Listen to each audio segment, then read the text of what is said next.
नमस्कार, मैं प्रवीण कुमार भारती। आज दिल्ली के सरकारी स्कूलों पर चर्चा करेंगे और उससे पता चलेगा कि दिल्ली में काम कर रही जो वर्तमान सरकार है उसकी मंशा क्या है। इस देश के 90% आबादी SC ST OBC अल्पसंख्यक, जिसे दलित पिछड़ा अल्पसंख्यक हम लोग कहते हैं, बोलचाल की भाषा में आजकल उसे हम डायमंड परिवार के नाम से जानते हैं। दिल्ली के सरकारी स्कूलों में अपने साथियों के साथ जब मैं विजिट किया तो पता चला कि सरकारी स्कूलों की दीवारें खड़ी कर दी गई है सुंदर सुंदर, लेकिन उन दीवारों के बीच में शिक्षा देने के लिए शिक्षकों की भर्ती नहीं की गई है।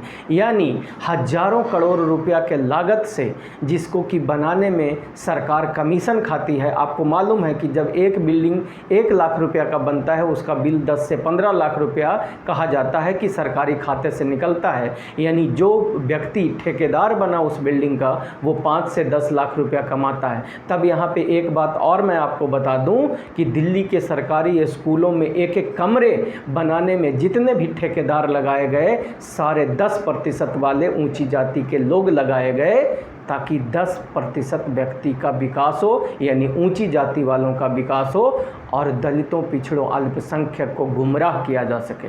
बिल्डिंगें बन के तैयार होगी। हर सरकारी स्कूल में 100 में 90 से लेके 98 बच्चे तक दलित, पिछड़ा और अल्पसंख्यक का पढ़ता है।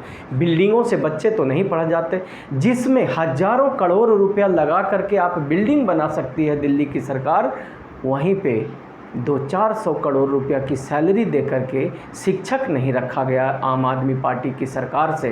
तब पता चलता है कि इसकी मानसिकता लोगों को बेवकूफ़ और मूर्ख बनाने का है, न कि दलित, पिछड़े, आदिवासी, अल्पसंख्यक के बच्चों को शिक्षा देने का।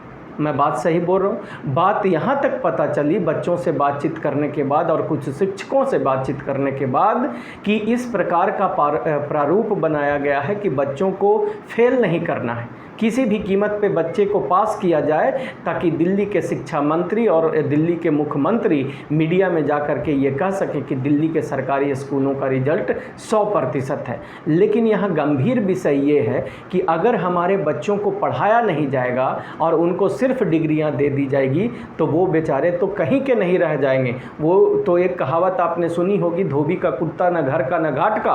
वो बच्चा कहेगा कि हम तो 10वीं पास हो गए, वो झाड़ू लगाएगा नहीं, झाड़ू का काम करेगा नहीं, नालियों को साफ करेगा नहीं, और ऊपर के नौकरी रोजगार मिलने के लिए उसके पास दिमाग है नहीं।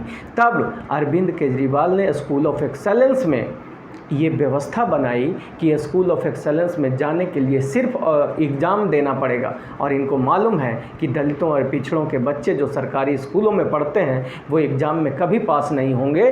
तब आप जा कर के रिजल्ट देखना, स्कूल ऑफ एक्सेलेंस में आपको 100 में 95 बच्चे ऊंची जाति के, यानी 10% आबादी वाले, जिसके बहुत कम वोट आम आदमी पार्टी को मिलते हैं, उनके बच्चे स्कूल ऑफ एक्सेलेंस में हैं और वहाँ पढ़ाई अच्छी होती है। इसका मतलब क्या, जब अरविंद केजरीवाल बोलते हैं कि कोई गरीब के लिए हम काम कर रहे हैं, इसका मतलब 10% ऊंची जाति के गरीब बच्चों के लिए वो सिर्फ काम करते हैं, 90% वालों के लिए वो काम नहीं करते हैं, उनको धोखा देने का काम करते हैं और उनसे वोट लेने का काम करते हैं। मेरी बात आपको सही लगे तो आप कमेंट ज़रूर कीजिएगा, गलत लगे तब भी आप कमेंट कीजिएगा।